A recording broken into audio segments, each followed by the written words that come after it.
Premier Digital Marketing Consultant, Internet Business Coach. And this morning, on our usual inspired morning, okay, I think it's already afternoon here in London, I just want to share something very, very important. A couple of steps about 7 reasons why Africans, home and abroad, are poor. Okay?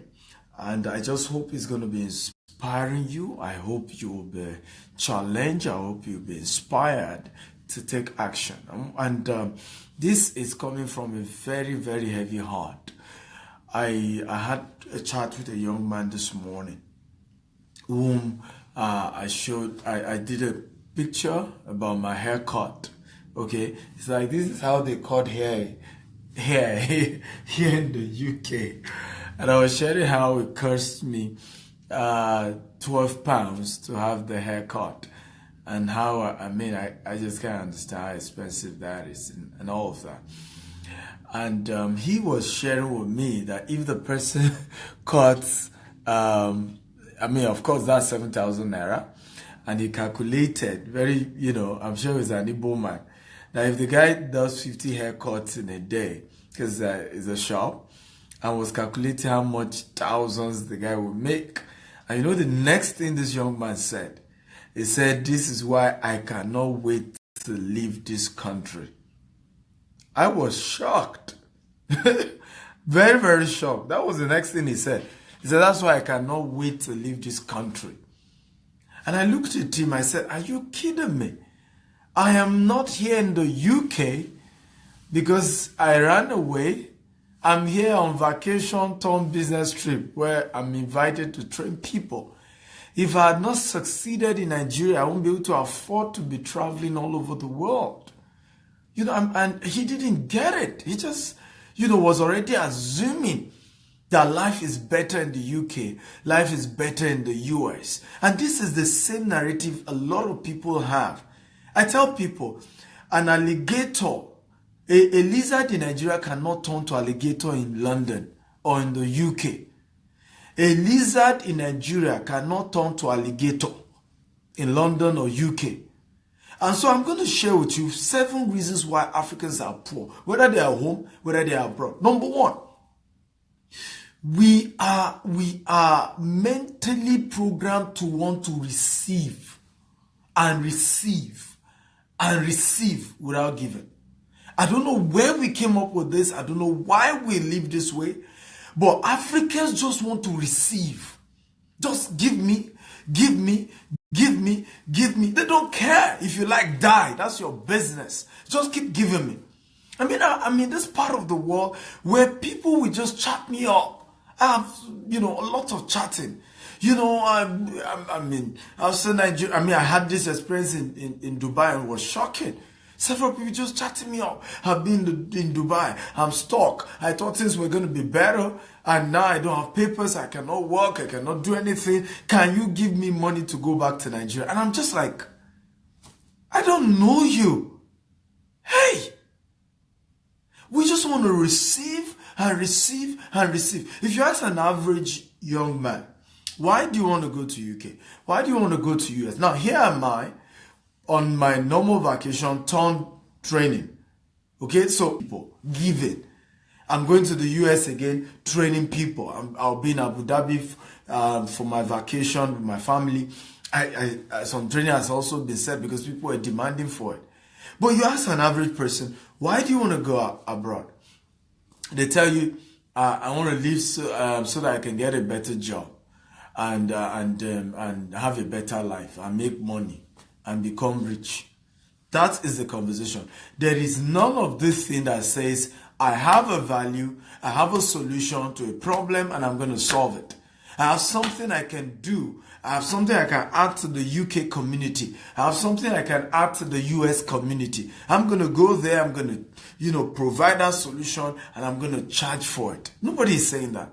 And this is one of the reasons why you now see people say, they are wicked and Africans, they don't want us to come to this country. It's because you're not adding value. I've never been rejected for any visa. And the reason is simple. Even when you see me, you know that, your country is not that special. I can't even wait to go back home. Okay, I can't. I mean, I'm just here to do one or two things. I'm good to go. I mean, the last time I was applying for my UK visa, and they were dragging. I called because I even know him. I told her, I said, I want my international passport back because I have another international engagement. And if you guys are not going to give me my visa on time, I need it back. And people say, don't say that. I said, yeah, I need it back. Even if the visa were to have said no, I mean, it's no big deal. I want to come to your country for vacation, spend my money, train a couple of people. You don't want that? Keep your visa. You know, anybody who understands the concept of adding value will never be desperate about anything. Because you know you also have something to offer. So one of the major programmed poverty of the mind that Africans have had is receiving. You see somebody and they say, oh, the person is giving scholarship. Instead of saying, oh, I don't have money, but maybe I can donate 2,000 naira. The first thing an average African will do is to say, yes, by the way, my own cousin too is broke. Oh, by the way, my own. Instead of saying, I want to be a giver. You must build a culture of wanting to give. There is something on your inside, ladies and gentlemen. There's something on your inside. There's something you can offer your world. You are loaded. You have a lot of value you can add. You have so much stuff you can give the world. The world is waiting for you. Ladies and gentlemen, the world is waiting for you. There's so much on your inside you can offer. And stop this beggarly mentality, this give me. I just think it's sickening. You know, I saw something recently. There's this guy, Sadiq Daba, amazing journalist who had added value to humanity. And I just saw that he apparently has been sick again, because there was a time I heard he was sick. And he's been sick, and I saw that this woman activist visited him. What was her name again? Some of you can remind me. Joe Dumaki.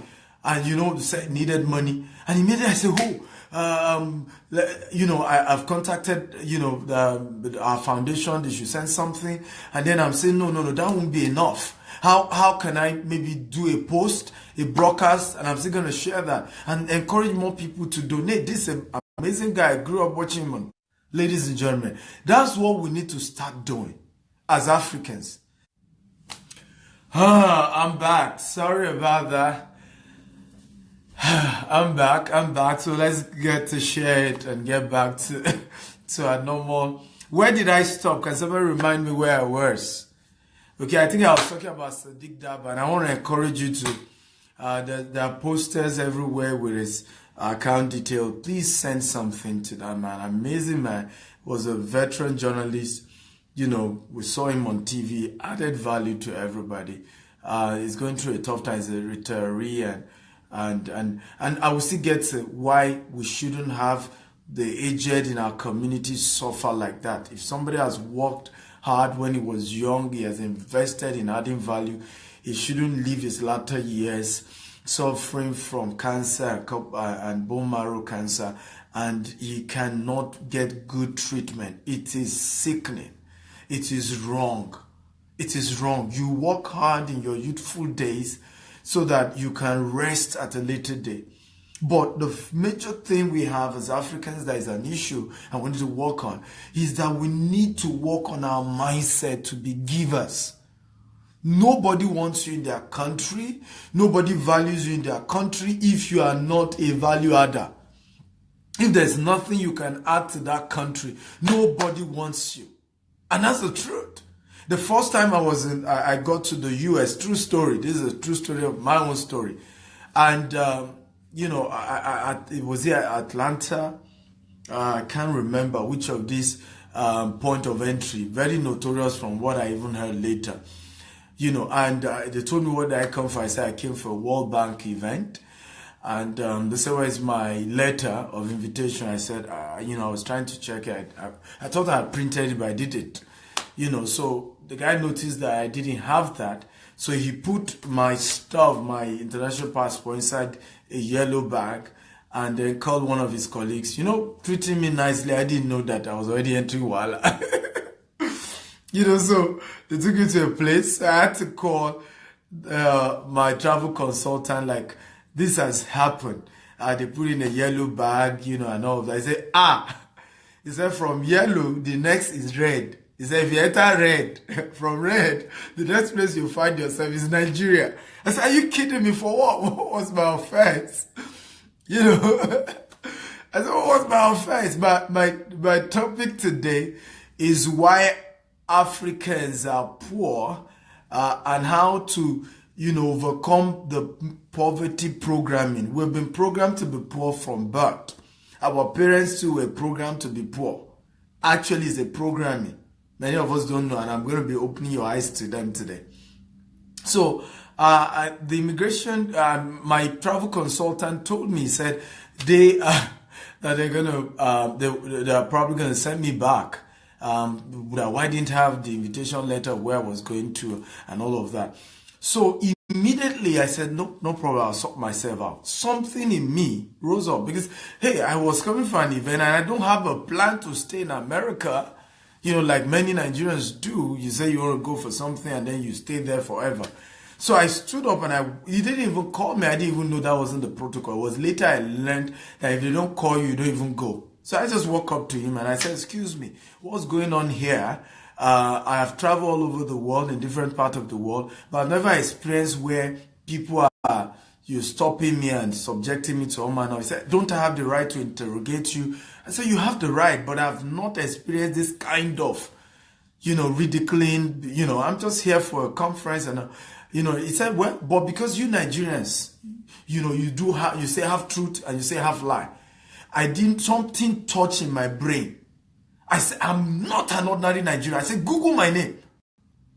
And he said, no, we're not talking of social media, you know, your normal, because normally when you Google people who are active on social media, their social media handle will come up. I said, I'm not talking about social media handle too. I'm talking about media interview. I'm talking about books I've written. He said, books? I said, yeah, I've written books. At that point, I noticed I caught him. I've said something that interests him. So I pocketed my hand. I said, go on Amazon. You're Amazon. You see my books there. You know. And he did. You know, he went to Amazon and then searched my name. I said, you wrote The Mobile Millionaire. I said, yes, that's my book. He said, you wrote Survivor Instinct. I said, yes, that's my book. That's your brother. He said, you wrote this. I said, yeah, that's my book. He said, obviously, you are one of the most important people from Nigeria. He said, welcome to America. I thought some of you clap for me. Yeah.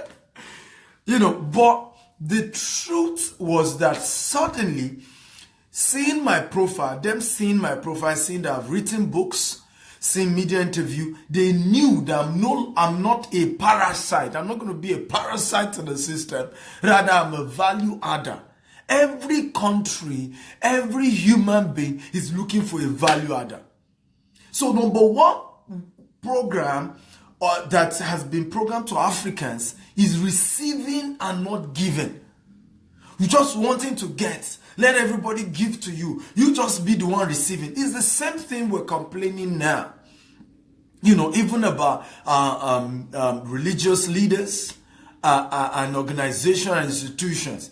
That is not just that churches should collect money. Give back.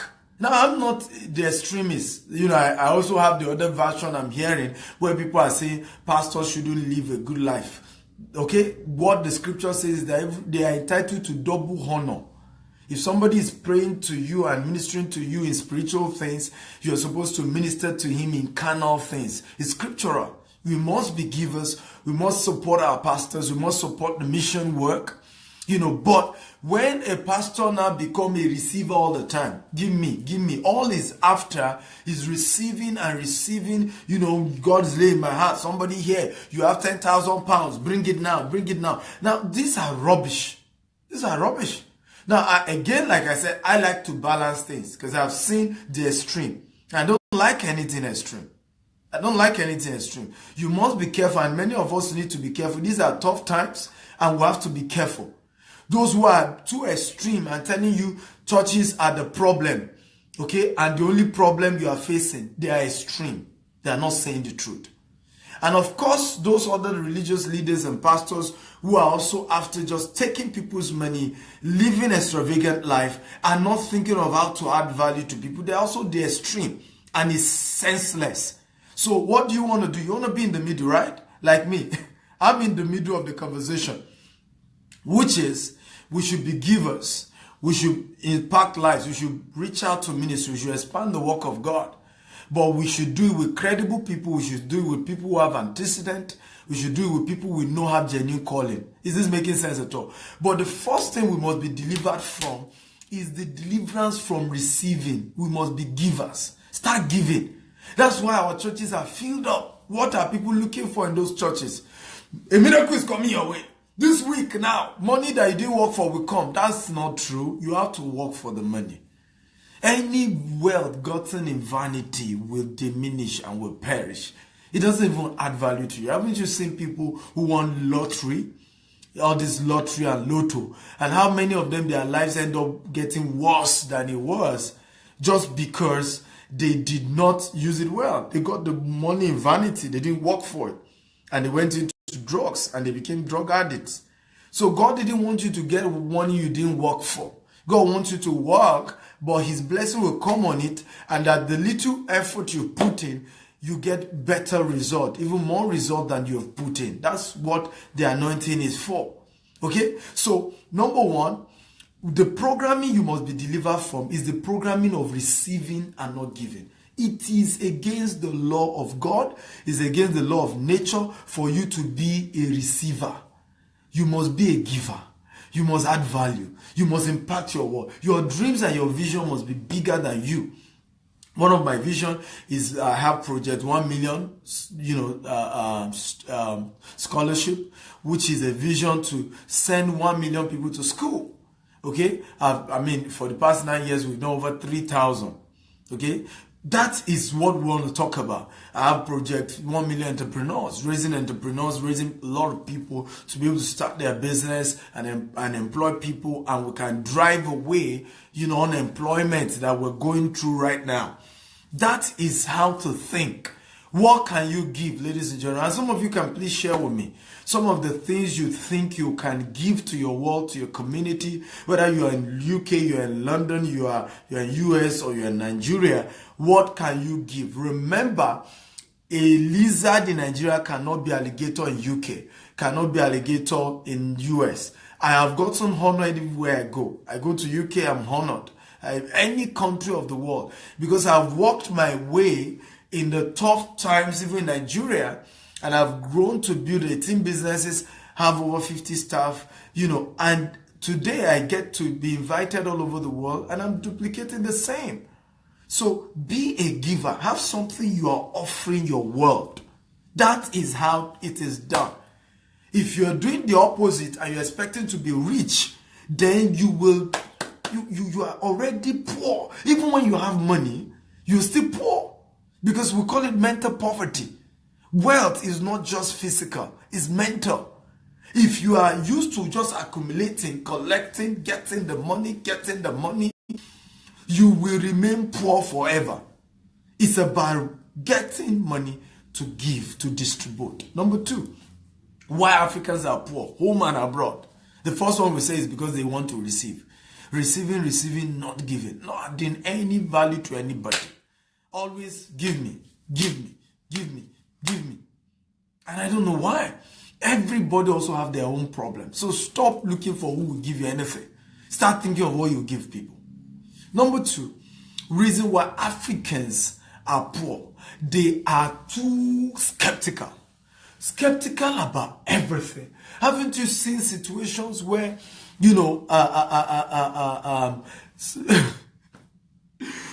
probably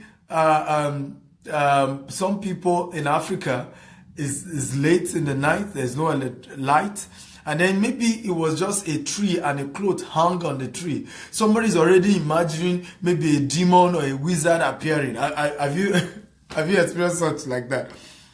We are so skeptical. Have you seen that Africans will want to go into business deal with people and they're already thinking that the person wants to cheat them? Ever skeptical about everything. And that's why we've come up with all manner of conspiracy theories. All manner. I remember one day I was sharing to somebody about how I admire Aliko Dangote and how much the man has grown in business, how many people his company is able to employ. And somebody posted on my page, he said, tell him to stop exploiting people. And I just said, exploit? What will he exploit in you? How much do you have that he's exploiting? You know, because sometimes we get it wrong. We're just skeptical about everything. It's only a poor man that has nothing that is checking his pocket all the time so that they don't steal the money. And he has nothing in his pocket. Okay? It's a poor man that keeps checking his account balance all the time. There's nothing there. There's no point. There's nothing to check. Stop being skeptical. It's one of the demons affecting Africans. You see people who need to make good investment. They will say, I've not seen the person. How do I trust the person? I'm not sure. Do you know how many people will have started good internet businesses years ago, but they were just afraid to even use their credit card on the internet? That because they steal people's money. Yeah, there will always be a fake. When there's an original, there's also always a fake. But that there's a fake of something does not mean the original is not there. I have never lost my money online because I just learned to trust. The poor is always skeptical. The rich is more trusting. It's more trusting. Mark Zuckerberg was in Nigeria, and he went out to jog. Richard Branson went to Oshodi, went to jog. Mark Zuckerberg, 6th richest man in the world. He, went out on jogging, did exercise, met. In fact, the people he came for when he came to Nigeria wasn't even the government. It was when he left and government knew that he came that they had to invite him back to meet Buhari. Can you imagine that? He didn't even come for, but the man went. But you see an average poor man say, hey, I have money here. What if they will steal it from me? So stop being skeptical. Stop thinking people will cheat you, because as a man thinketh, so is he. There's a programming. It's a slavery mentality, because our great-great-grandparents were slaves. Okay? And there was a programming that our great-grandparents had. And many of them pass it on to us. Let me give you an example. Why is it that many Africans are not scientists and not people who invent things? Okay? Because our great-great-parents were slaves. They were no risk takers. They couldn't take risks. They couldn't, do experiments. Because mentally, they've been wired that way. They say, it's chemical. Don't touch the chemical. It can burn your body. It's only the negative part of everything we want to hear. We're not even interested in the fact that the child just needs to protect himself, but he needs to investigate what's in that chemical, so that probably he can invent another version. When social media also came, that was how everybody knows social media. Instead of saying, no, this is a new way of life. Can we research it and know whether we can launch out a lot of entrepreneurs who will leverage on social media to grow businesses? It's now that everybody is trying to play catch up, when many people's business has crumbled. Now they now realize actually this is the new normal. You are not online, okay? Your business is not online, is literally dead. So we need to be more trusting. Stop being skeptical. Stop being afraid of everything. I came here to UK, and I had about, was it 4 engagements? 4 engagements. All the 4 engagements, it was when I got to those places, I met those people. Because it was when I met them. I have never met them before. And I wasn't expecting them to do me harm. I mean, for what? For what? In fact, somebody sent me a message who was complaining about one of my hosts and was saying rubbish. And I just told her, I said, shut up. And she even had the guts to come back to me again and say, you went on social media and you were still saying me, I was giving you advice. I said, keep your advice. How well has your advice taken you? Because I meet people internationally and they say, oh, you're adding value. Can you come and be a blessing to us in this part of the world? And then somebody will just say, be skeptical about that person. That's already a giver. That's somebody who is already having the right attitude we're talking about right now, isn't it? Okay? Barbara Wilson say, I'm new here. Would like to introduce more of the trade to me. Okay, well, today I'm not yet talking about business. I'm not even focusing about, 7 reasons why Africans are poor and how to delete the poverty programming that has been put in our mind, because it's important to work on it. We have been programmed to be poor people. Africans have been programmed because we are coming from a lineage of slaves who became free. The free generation is just about 3 generations now that that we can say totally free generation, in African descent. It's just about 3 generations. We're talking about, 3 or 4 generations. So many of the baggages our parents dealt with, they still pass it on to us. And then number one that I've talked about is the culture of receiving and not giving. You will see somebody all the way in the US or in the UK just thinking of, they will say there's one place in Africa, some kids are dying there, send money, and you see them sending money. They don't even know who the people are because they've been programmed to be givers. Are you seeing now? So the first programming that you need to work on, because once you change that mindset, you become wealthy. Program your mind to be giving, to impact life. You want to come abroad, and I want to say this to as many Africans who are watching me, and you want to come to UK or to US, and you want to even relocate. Think of what to offer people here. Be a value adder. Don't just be a parasite and just think that you come to the UK or to the US and your life will turn around. It doesn't work that way. I'm dealing with people going through that now. That's the complaint I keep getting. I still have one yesterday. Somebody chatting me up. I'm stranded here with 3 kids. I don't know. Help me. I'm stranded in the US. I can't go back. I can't stay. I can't do this. I need your help. And I just why did you come here to the US without having a value? Without having something to offer? I met another young guy. He wanted to relocate his himself and his brand new wife, just got married, to the US. And I asked him, what will you do? He said, I don't know. But they said, US, that's where things are working. Hey, stop it. If anything, think of what you can give that community. Number 2, we've discussed, is that stop being skeptical. We are too skeptical. And that's why we've not evolved. That's how some people want to even do you good. You're already being skeptical about the good they want to do you. That why will anybody just like me? Why will somebody just want to help me? Why? I've met people like that too. I don't know whether you have or I have. Where they will just be saying that I don't trust his intentions. I think he's looking for something else. I don't know if you have had that experience. And that's a poor man's situation for you. A poor man, he's always thinking that people are after him. He's always thinking people don't wish him well. He's always thinking, and that's why the poor man is one looking for witches where they don't exist. He believes the witches in his village are chasing him. He believes witches from the father house are chasing him. Witches from the mother house are chasing him. Witches from all over the world. So you think that everybody is so idle that it is you they are now chasing, right? Even the devil is busy. Even the devil is busy. At least he said that to God during case of Job. He says, I'm going to and fro. And the Bible says the devil is going to and fro, looking forward. So it means it's not even as if the devil himself stays everywhere. He's not omnipresent, omnipotent. He's not God. So he can't... He does not have that power. He's got your maker that can be present everywhere at all times, ladies and gentlemen. So stop, empowering one witch somewhere that does not even exist. If you check it, you are the witch over your life. You are the witch and the devil disturb. You are the demon affecting your life. True story.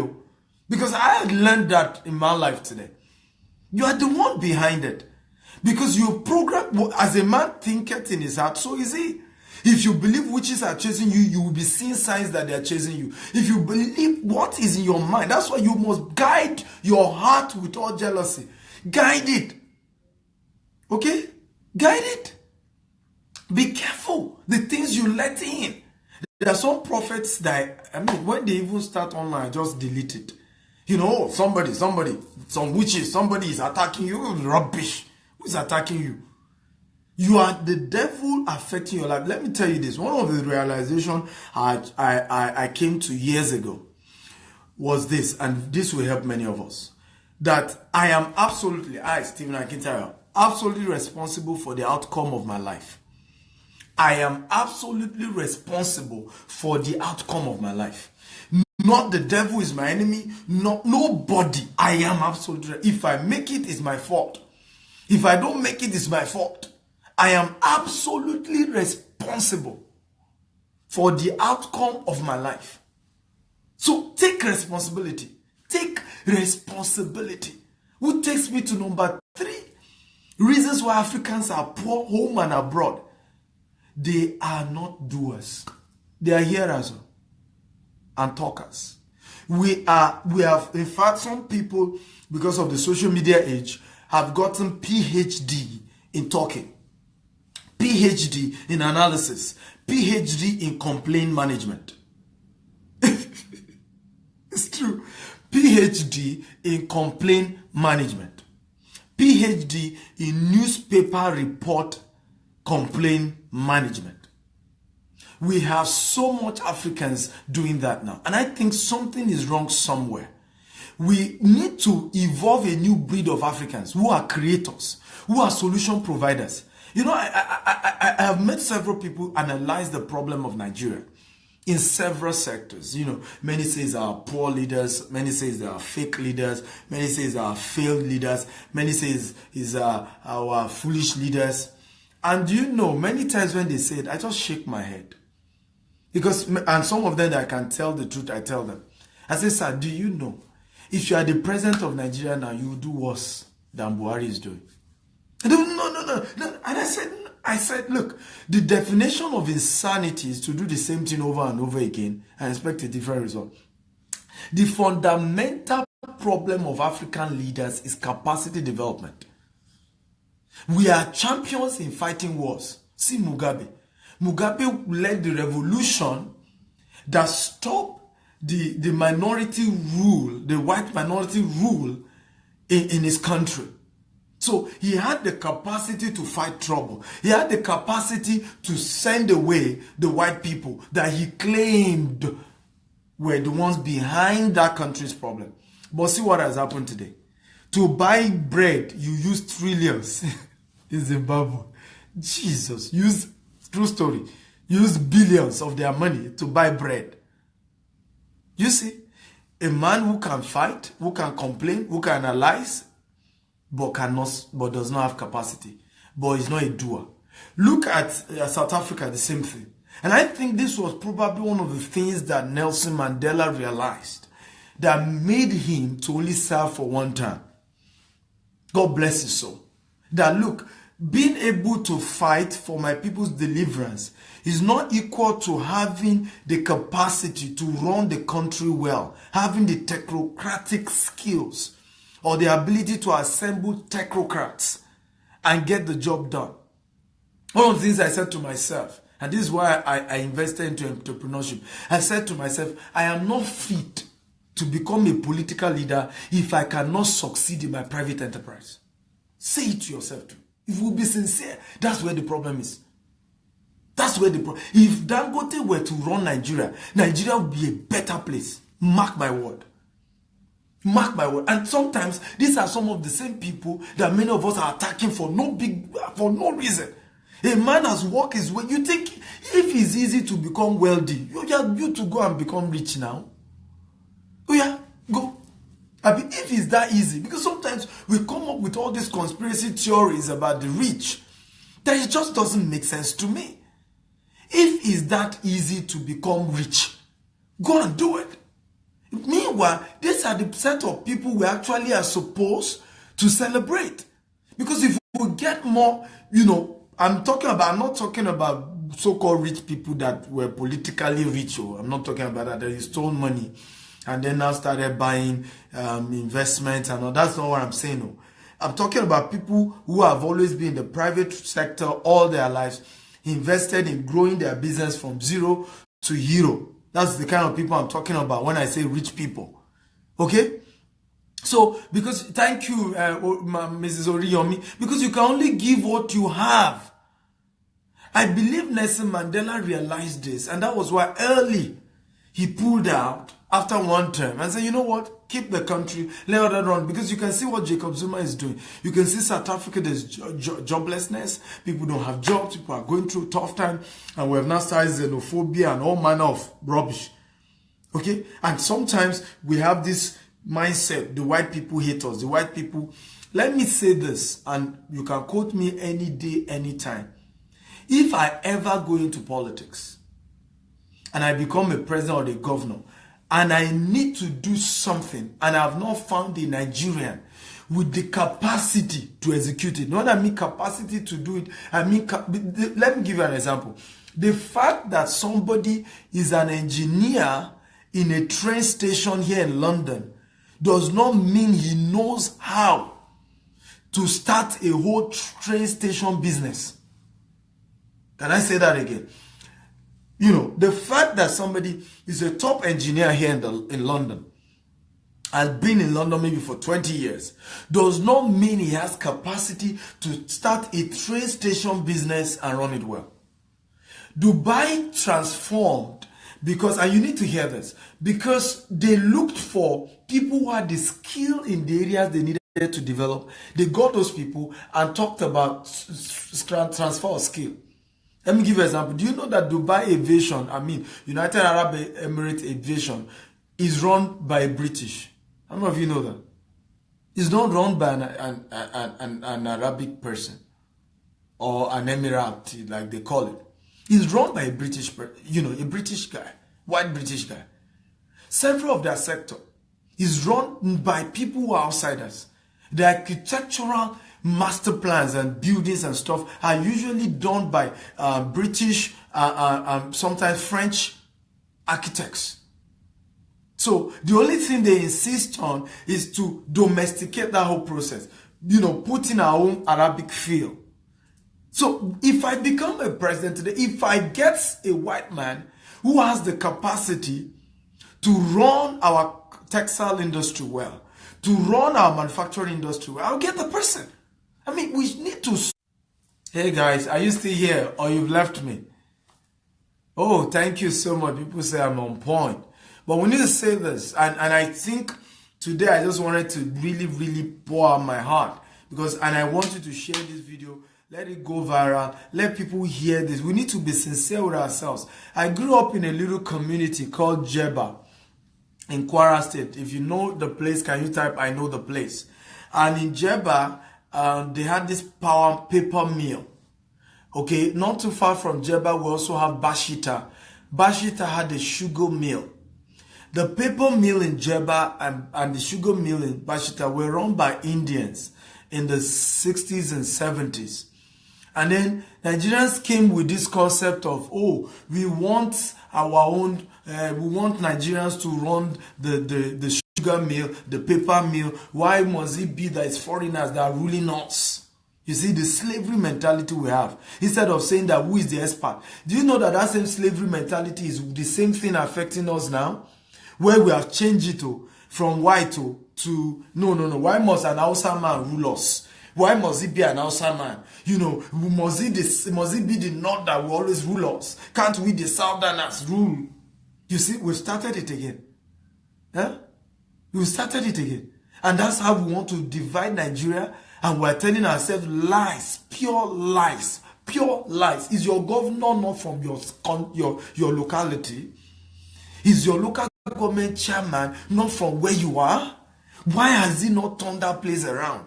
Why must he feed you lies and you accept it? Why must he feed you lies and you accept it? That is a mediocre. That his brain is not working. Listen, many of the so-called leaders you call political leaders, mentally they are zero. They cannot create anything. They are empty upstairs. Their brain cannot turn. If you cannot turn a 100 pounds, okay, to 10,000 pounds, to 100,000 pounds, you're not fit to lead politically.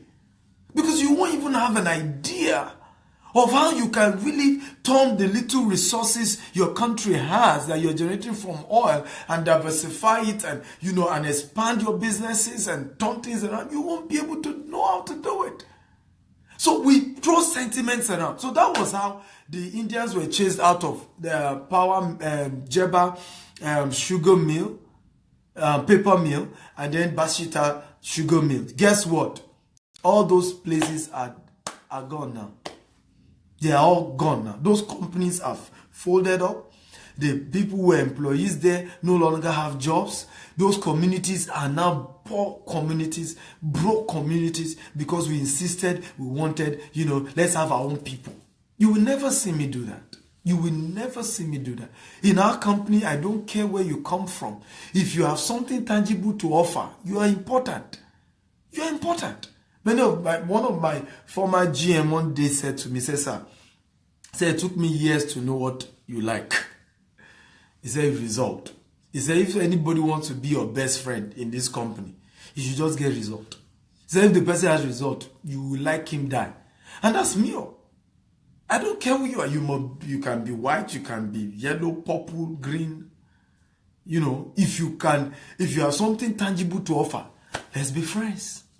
That is one of the major challenges we're facing, which is we are not doers. So how many of you will type here with me? From today, I make a vow to be a doer. Can you all type it now? I make a vow that I'll be a doer. I will find something. He said, whatsoever you find doer, it shall prosper. When God's blessing comes on what you are doing, it will prosper, ladies and gentlemen. When I started speaking as a speaker, running conferences, speaking at events, I started with a team of my first training, less than 10 people, and people wouldn't come. It was free. I'll be begging people to come, but do it excellently. I kept at it.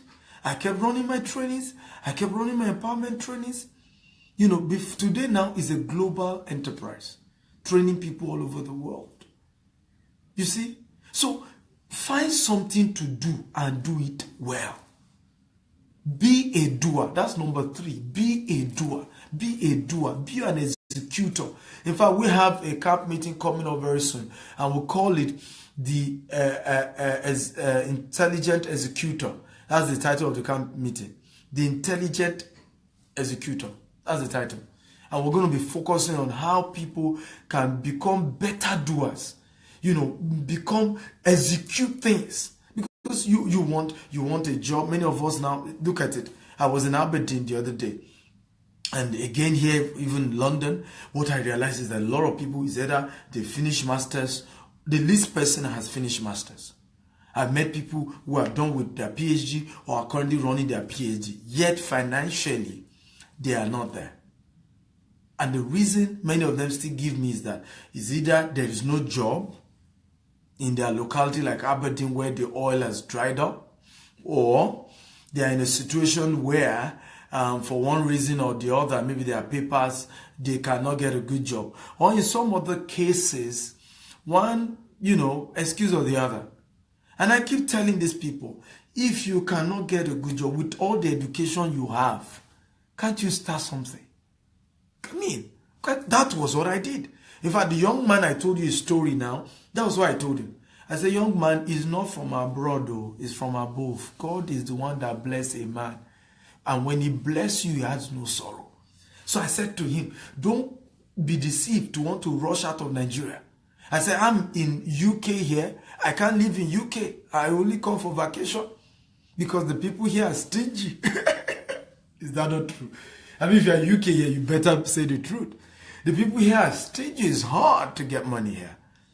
It's a lot easier to become rich in Africa than in the US or in the UK. And I'm saying the truth. I can live in any of this part of the world. I have companies here. I have 2 companies registered now in the UK. But I can't live here.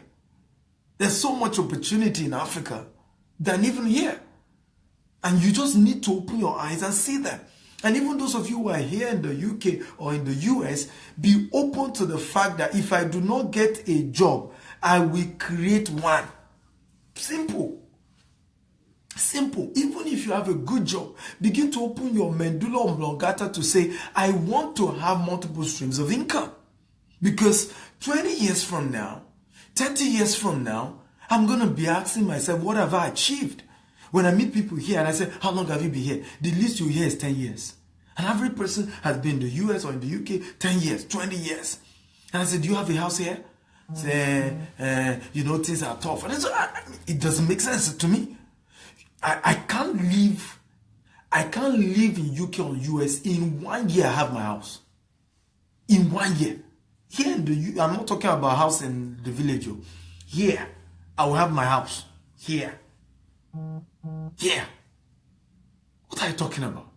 There's more on your inside. Just be a doer. Stop hearing you alone. Be a doer. Many things you have heard, how many of them have you done? We keep hearing, we keep going to churches, we keep going to institutions, seminar, conferences, they talk, you won't do. And again, it's a mindset. It's the slavery mindset I told you about that is causing this. A slave cannot own anything. That's why we are not building capacity to be owners. A slave does not own anything. Everything is owned by his master. Everything is owned by his master. How can we have a situation where we say we're colonized, we say we're slaves under British rule or Western rules, and then we got independent, and because mentally we're still slaves, we now put ourselves inside slavery by ourselves? Many people come to this part of the world, the first thing they go into is indebtedness. You buy a car that you don't need. You get a mortgage that you don't need. Instead of you to get probably a 1-bedroom apartment to start with. When I was starting life, I said this story before, bless you. I said this story before. When I was starting life after finishing school, I told my wife, I said, I'm going to live in Songota. Songota is the outskirts. I said, but my office is going to be in Ikeja. And I told her, I said, the reason is because I don't want to pray and fast to pay my house rent. I said, houses are cheaper here in Songo. Songo is outskirts of Lagos State in Nigeria, for those of you watching from different part of the world. And so houses there was about $250,000, which is like $750 per annum. But in the city, in Ikeja, you will probably need up to $5,000 per annum to pay. And I said to myself, it doesn't make sense. I'd rather stay in the outskirts, okay, take commercial vehicle, and, be coming to the city for work. Guess what happened?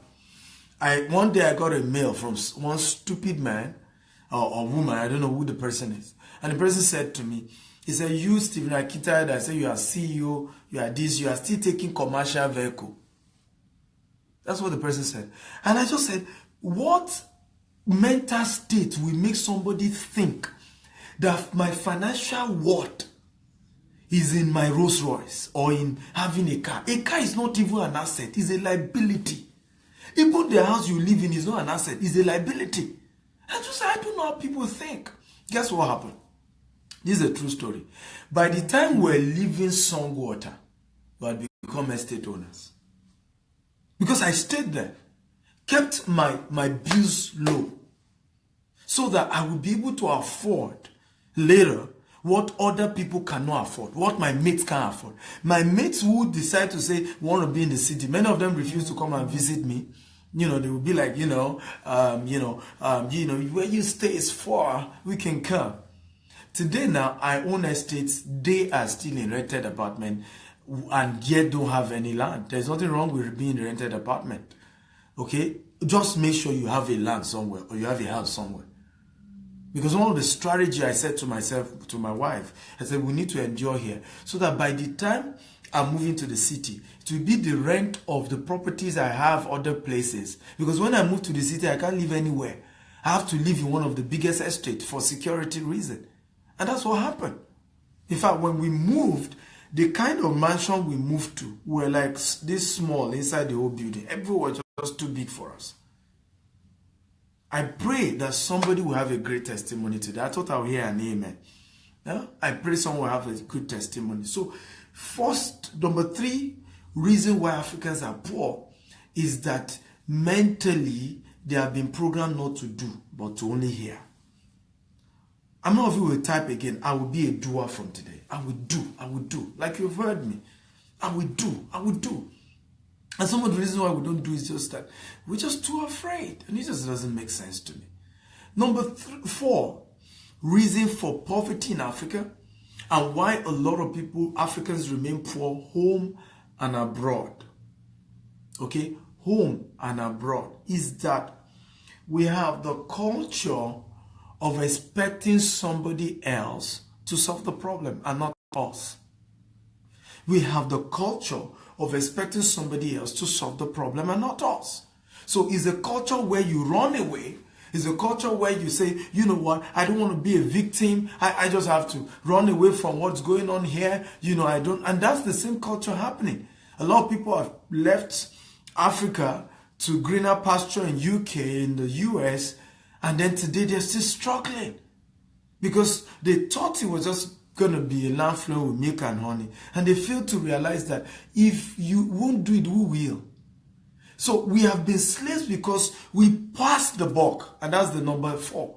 Africans are used to passing the buck, putting the blame on somebody else. Some of us put our blame of why we're where we are on our parents. Some put it on our churches. Some put it on our parents. Some put it on, I don't name it. And this is one of the things I always tell people, and you need to hear this, that somebody may be responsible for where you are now, but nobody will be responsible for where you will be years from now. Can I say that again? Somebody might have been responsible for where you are now, but nobody is responsible for where you're going. You are absolutely responsible for the outcome of your life. So stop passing the buck. Take personal responsibility for your country, for your location, for where you are. Take personal responsibility. In January, because of my birthday is 28, and naturally I visit orphanage home, I'm already thinking, because myself and my wife will be on holiday in a cruise a yacht, so we're visiting different islands, from Mexico to all of that. Mentally, I'm already thinking, yes, I know my foundation team in Nigeria will visit some orphanage home because that's how I celebrate my birthday. But I'm thinking, which orphanage or places, maybe home for older people, can I visit, in the US or in any of these Caribbean countries when we're in the cruise? I'm already thinking of that and seeing where I can call. Because it doesn't matter where I am. I have understood the fact that I have to take responsibility for people in that location. If not me, who will? If I'm not the one solving the problem, who will? You see people say, leave them alone. Those corrupt politicians, those are our leaders. They will not change this country. If they won't, who will? A young man went into election. I see a lot of young people are going to politics now. How many of us as young people are saying, I will support this person? There was one who told me, he just told me he was going, I said, no, I will support you. I was online and little donation I sent to him. I said, I will support you because I may not be able to go into politics now, but I know that we need to change the political system. And one of the ways I can help is to, empower young people who are going into politics.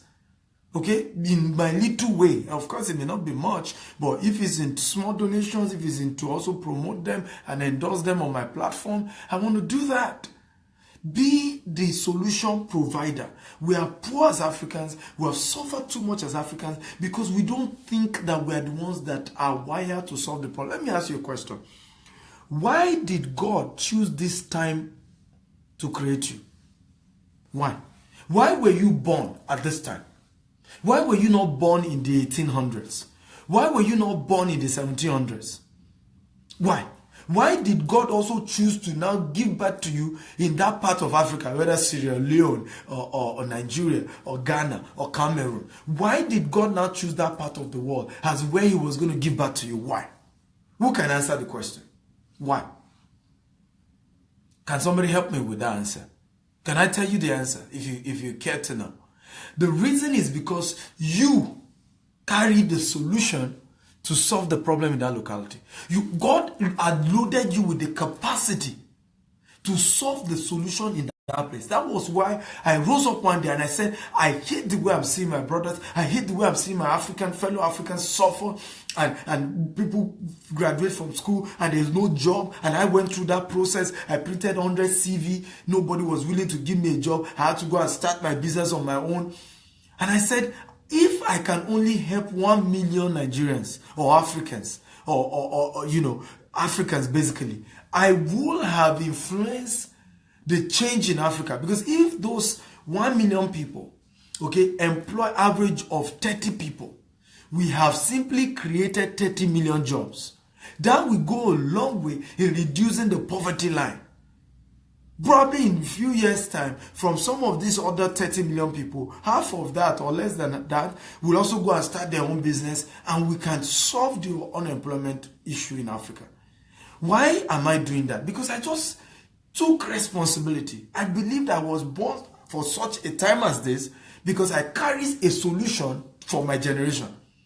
How many of you will agree with me today that you carry the solution to the problem in your country? Even those of you in the diaspora, you owe it to your fellow Africans to do something about what's going on there. Even if it means starting a blog that will expose corruption, even if it means, starting an organization that will entrench transparency, even if it means starting a whole, agency that will support credible politicians. Okay, even if you are in the UK or you are in Netherlands, you are in the US, you are in Canada, you are in Italy or wherever, God placed you there to save your people. You are responsible for them. So what are we saying as number 4? Stop passing the buck. Take responsibility for what is going on in Africa. Yes, the Obasanjo generation, Buhari and all of them generation that still don't want to live there may have been responsible for the mess we have now, but you and I owe it to ourselves to clean the mess. If nobody does, we will. Because we will grow up in the mess. And we will now end up giving excuses to our children. And we shouldn't do that. So every one of you hear a young man in Africa and you check his antecedent, he's doing well. Whether you believe in the party or not, support the man. You heard a technocrat is doing something, support the person. I didn't know Akinwumi Ambode from anywhere.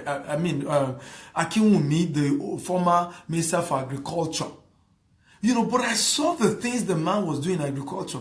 I just became like his online fan. Every time I just talk about him well. Because if people, let me tell you one of the reasons why a lot of African leaders are wicked. Can I say the reason why? We do not celebrate our heroes when they are alive. That's why they go bad. Because they realize that even when they are doing well, nobody will celebrate them. So what's the point of doing well? When you are seeing people doing good, your own part, whether you are in whatever part of the world, can just be to say, I will start a movement to begin to highlight 10 outstanding Nigerians, Africans, okay, Ghanaians, Togolese, Sierra Leoneans, South Africans or whatever, who are doing well. I'll begin to point the light. So that we don't keep saying that all Africans are bad, all Africans are not good, and if you say an African guy, there's something wrong with him. One of the things I said to people, I said, everywhere in the world I travel, I'm going to be training because I want to build a brand as an African expert, as a credible African who can be trusted and you can do deals with him anywhere in the world. I intentionally said to myself, because when I had that first experience at the US Embassy, I said, no, now I understand that I'm actually a brand ambassador. That if this man at the immigration will see more Nigerians like me, okay, suddenly he will not begin to think that every Nigerian is a liar. If he can see more Africans like me, who will be credible with what they are saying, who when they say they have come to spend certain number of time, they have actually come to spend so number of time, who will just be sincere and be trustworthy, then we'll see that. Okay? We'll see that happen. People told me, why didn't you come? You'll be getting visa. Why didn't you come and give back to your children in the US? It's a way to turn them to citizens. And I just busted into laughter. I said, the kind of money that I will have, okay, US government will be privileged to give me citizenship. Write it down. I said, that's why I didn't do it. The kind of money I will have, developed countries will see it as a privilege to make me their citizen. So we need to wake up, ladies and gentlemen. We need to take responsibility for our continent. We need to take responsibility for this continent. We need to save this continent. And I don't care where in the world you are, you can add value. Stop complaining. Stop just being the one giving problems all the time. You know, you come and analyze, and there's no single solution you are offering. Stop it. Tell yourself, I'm going to start touching the light. Those who are doing well in Africa, I'll be mentioning them. I have access to good internet. I have access to good electricity. So I will do that. I've been teaching on blogging, on 20 businesses people can do on the internet and make money. These are part of my own contribution to see to it that Africans become good. You know, because I just was shocked when I started traveling internationally. There was the first experience I had that shocked me was in London. I took a train and I saw this guy. He was black and he had a tag or something. And they wrote Kola or something. I can't remember the name, but it was an African name. So I was excited because, you know, we call it JJC now.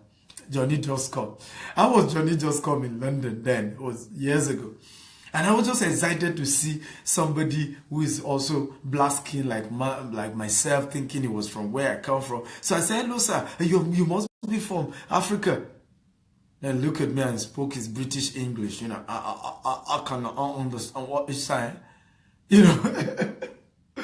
So, I mean, it was a big shock to me that I had to start talking to other Africans here. I said, guess what happened to me? I was trying to talk to somebody and the man busted into laughter. I said, it's real that Africans who don't have a good job here don't always want to identify because, you know, they don't know. You may know somebody that knows them and then at some point say, oh, this, you know, I met this guy, I was working in the train. I was just like, for Christ's sake, what does that mean?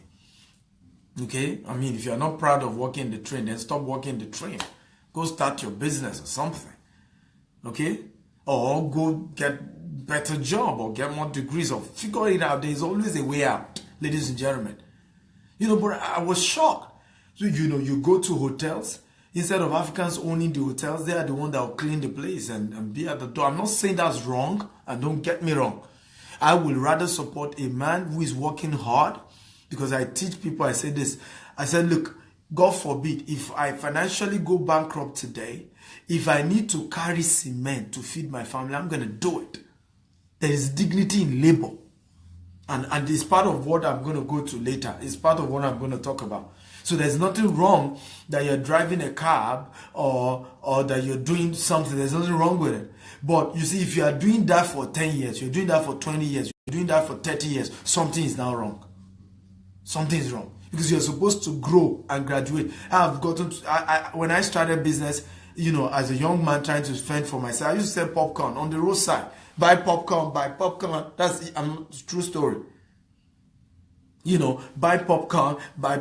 It was a phase, and I never felt little. That was why I was surprised that man wouldn't identify with me. I didn't feel I was in any way disenfranchised, or I didn't feel like I was small or inferior. It was even people that didn't want to associate with me. But I felt I was proud that at least I have a job. I have something I'm doing. There's dignity in labor. And I knew it was a phase. And I knew that a time will come in my life when I will have grown beyond that part. And is it not happening today? So there is dignity in labor, and don't get me wrong. But when it becomes situations where we as Africans are now the ones branded and labeled to be the one doing the ridiculous job, and we can't have some of our people who will begin to own those businesses, who will begin to have properties of their own. I'm not saying mortgage, you bought it. You know, Pastor Matthew Ashimolo was sharing some days ago, and I really appreciated that message because he said the church bought a property. The other churches weren't buying property, but they bought the property for 100 and something thousand pounds. And this year or so, they sold that same property, and it goes for 3.5 million pounds. What they bought for, I think, 172,000 pounds. You know, years later, less than 20 years later, now going for 3.5 million pounds. That's how he said when they got to London, they started their church. In 9 months, they got their property. I want to encourage you because I'm a realtor and I believe in real estate. Get a property for yourself. If you don't want to get it in Africa because you don't trust Africans, you don't trust Africa, buy something here. Go for trainings here on real estate. Okay? You can even use the credit to get real estate. A lot of people have grown real estate with credit. I've met people here who are doing well. One of them, Dr. Chris, who hosted me. She has a big lot of property, have schools everywhere. And in just less than 20-something years, she's amassed amazing wealth. In fact, the local county normally fight property from her. This woman, she will soon come and buy it. Let's quickly buy the property. That's the kind of things I want to see Africans do. And I want more. Because when we have more Africans doing that, then we'll redeem our image. We will no longer be seen as the scammer, as the Yahoo boys, as the guys who are nuisance to the community, who are the ones that are always loudest and just not contributing anything tangibly to the society. Something happened on Saturday. I finished my training, the Switch International training, and I heard the wildlife is around, and they were doing wildlife. I wanted to relax, and I went there for a wildlife. True story. And you won't believe it. I was at the VIP seat. There was another side where artists were sitting down, and then I think Agudai was one performing, and I don't know how the person used the technology. He was just interrupting the mic, so you'll be hearing somebody else talk aside the man holding the mic, and you just almost messed the event up. And at some point, we had to say, who is doing that? Stop this now, and the guy was saying, no, so lady, she's a backup. She's supposed to sing. They didn't allow her to sing. Just interrupting the whole event. And I just said to myself, oh boy, do these people know how much hundreds of thousands of pounds have gone into that event? That you just now felt that the best thing you can do is to destroy that event. I heard that here in the UK, there used to be a place where Africans had shops. Okay, those of you who are here who are in the UK, you can bear me witness. They say Africans have shops, a lot of shops. And that suddenly Africans started bringing, ritual stuff. In Yoruba, they call it ebo. And then every morning they were bewitching each other. And that whole area now is no longer full of Africa. Indians have taken over that whole place because they all bewitch each other's businesses till the whole thing went down. Something is wrong with us. And we need to tell ourselves the truth and change ourselves. Because we are a reflection of our leaders. If we change, our leaders will change. We need to change. How can AY put together a fantastic event like that? One of those people that you can say will make, is a good ambassador of Africa. That somebody has come, put together an event. There were over 2,000 people there, massive event, and then you want to spoil the event. And you think you've done something good. You think, because they didn't allow your girlfriend to perform or something. We need to wake up. We need to wake up. We need to wake up. We need to take personal responsibility for Africa. You can change this continent. You have all it takes to change this country. Let me announce this to all of you. Africa, we know that I came. And this is not boasting, this is not games. Give me time. Africa will not recover from the fact that a man called Stephen Akita was born. We are going far. The things God is going to be using us to do in this time, we're going far. Africa, we know this guy came. So, be friends with me now. We're going far. Okay, because we're going far. And I'm not joking about this. Because I am not just saying things to you guys. These are things I'm doing. I'm a doer. I'm taking Africa on my shoulders. God will use me to change this nation. And you see, when God sees sincere and genuine task to change your continent, He will give you resources. He will give you connections. He will open doors. Relationship will come. Opportunities will come. The reason why we are poor is that it's all about ourselves. Me and my children. Me. Once our thinking change from just me to I want to impact my world. I want to impact my generation. Who else can I add value to? Boom. You're on your way. Let's go to number 5. I don't know if you are enjoying this. If you're enjoying this type, I'm enjoying this. If you're getting value type, I'm getting value. come and give me comments, show me some love. Show some love and share this video anyway, because I think every African need to hear this. Every African need to hear this. Number 5 thing I want to talk about is called division. Is number 5 reasons why Africans are poor. We are never united. Division is one of the major reasons why Africans and Africa is poor. We are never united. If somebody else is doing this and is getting this level of results, some people will come and say, no, that person is totally the devil. This is the way we should go now. This is the way we should go. And it's one of the major reasons why we've never achieved something. Let me give you a story I heard that is happening in the UK and in the US and in most Western world. There are, two major categories of people, or 3 categories of people who are also from the developed countries. We have the Africans, we have the Indians, and the Pakistanis, so we can say Africa and Asia, right? And these 2 people also are all trying to migrate their people from Africa to this part of the world where we say green pasture. But one has turned things around, the other has not. And you hear this. An Indian man will come to UK, and before you know it, begin to invite his cousins, his brothers, and before you know, there are 10 families. They all have children, they all have wives and husbands, and they are living in one big house. True story. Everybody begin to work, they gather, contribute their monies together, and then they buy the second house. True story. Go and do your research. True story. They will buy the second house, and it will be for number 2 person that came. Everybody will gather their money together again. They will buy the house for the number 3 person, and then for the number 4 person and number 5 person. In 5-10 years, these same people who were, poor from, had to relocate, will now own their own house here. Not mortgage or not lease. They will own their own house here. They will now own shopping malls. Most of the shopping malls, small shopping malls, corner shops in UK and in the US are owned by Indians and Pakistanis. But look at my own brothers too. We do the same actually. Nigerians, migrate to UK and to US, and they bring their brothers. Sometimes same father, same mother, sometimes cousins.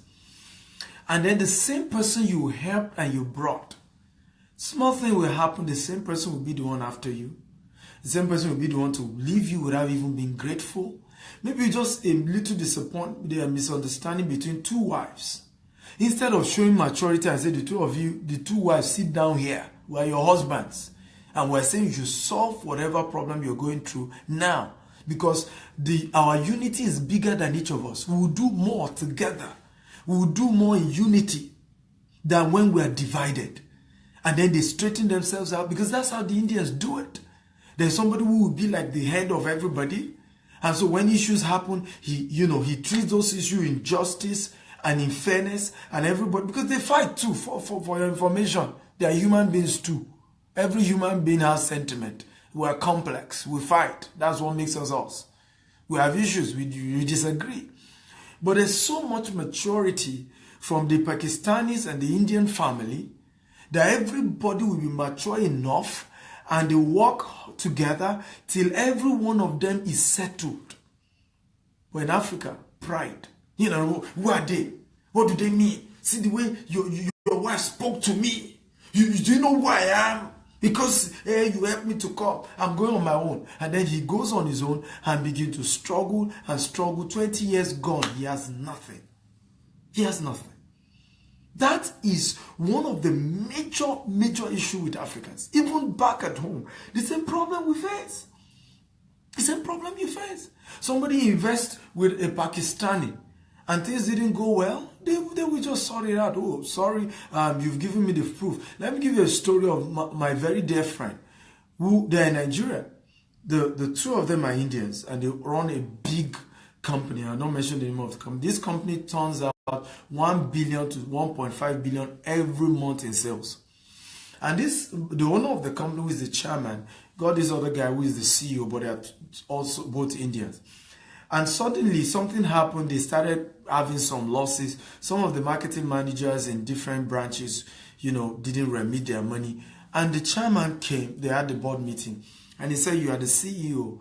I'm disappointed that all this happened under you. Meanwhile, this CEO was the one that launched them into, in fact, all their current product. It was this man who created them, because he did a lot when it comes to product creation, expansion. But when it comes to, checking out the marketing guys and the accounting people to be sure things were done, he failed in that area. And the owner of the company said, my brother, you have to resign. He's also an equity owner. Do you know that this guy resigned and they talked it out? Okay, what do you want to do now that I've sent you away? And the funny thing, they were in-laws. They were in-laws. So what do you want to do? He said he will start his own company, and he requested for space in the same company to start his own.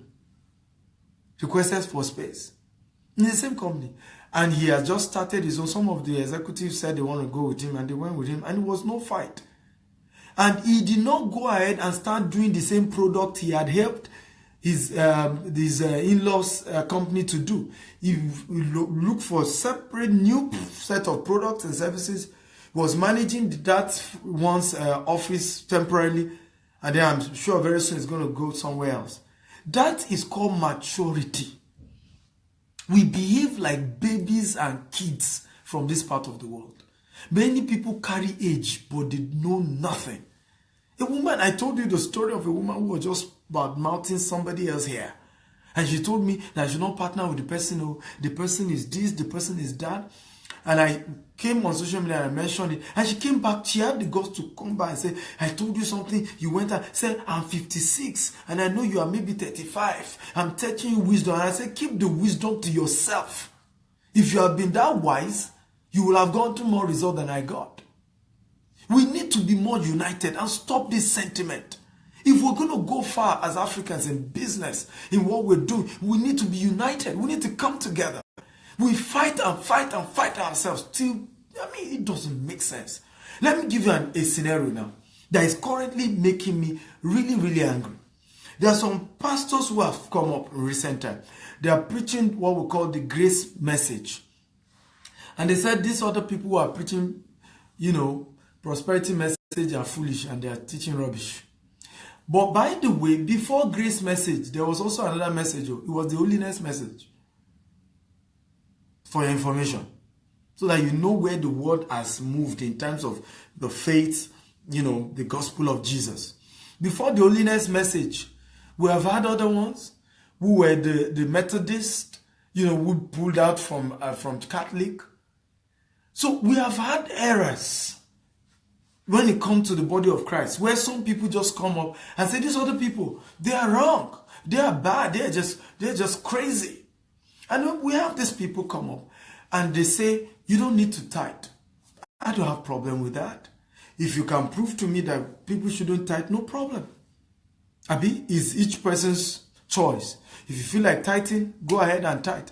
If you don't feel like tithing, it's your own business. But it's so bad that some of them will show videos and say, this man called so name, he's a fake man of God. Come on, cut that crap. You're bigger than that. I agree many of the things that some of these people are saying are true. That a lot of pastors are doing fake miracles. A lot of them are practicing witchcraft.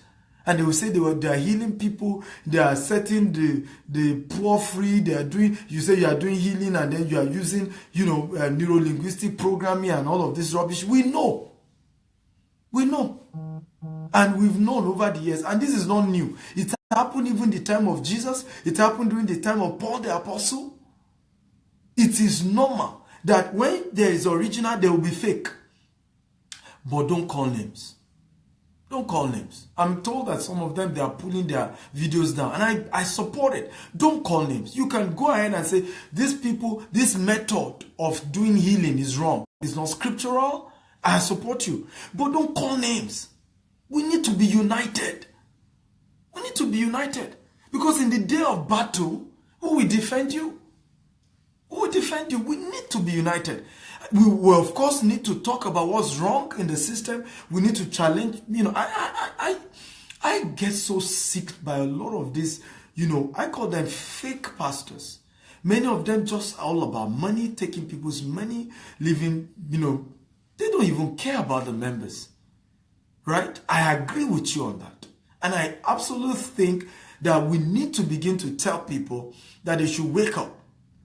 Right? If you are in a church, for example, and many of you in that church, you don't have a job, and that church is not beginning to think of educating you, putting programs in place that can help you towards getting employment, I think you should be careful of that church. If you are in a church and they're saying just bring your tithe, just bring your tithe, they are not thinking of how to educate you on how to grow your business. I know of a church now that for a while now they've been preaching about how to become a CEO. God bless that man of God. God bless that man of God. Because these are real people who are adding value. But my point is, whether you're going to fight, you're going to say, I don't believe in what that person has said, or I don't believe in this, we need to be mature people. So you don't come and then begin to say, this person is fake. I know he's fake. This other one is fake. This other one is from the devil. This other one is... Come on, let's stop that. We are mature than that. Wake up. Wake up. And stop this nonsense. We're bigger than that. And because the same thing we did with our businesses. When you look at the UK, yes, when the major migration started, when Africans started leaving from their country for greener pasture in the UK, many of them went into business. But it was disunity, it was fight, it was things like this that brought it down. In fact, do you know how many halls, many Nigerians who opened event centers was closed down in UK because somebody has a hall, rented it out to a Nigerian or to an African, and then suddenly, they're going to fight themselves. In fact, there was a case, they said somebody died and they shut the whole place down. Many event centers has been shut down in the UK. If you're in UK, can you confirm whether I'm saying the truth or not about this event center story? Many event centers have been shut down. Before now, in the UK, you come and you need a loan for your business. Once you have fulfilled the requirement, it's done. In fact, there was a bank I wanted to open an account. And when I mentioned the volume of transactions that will be going through there,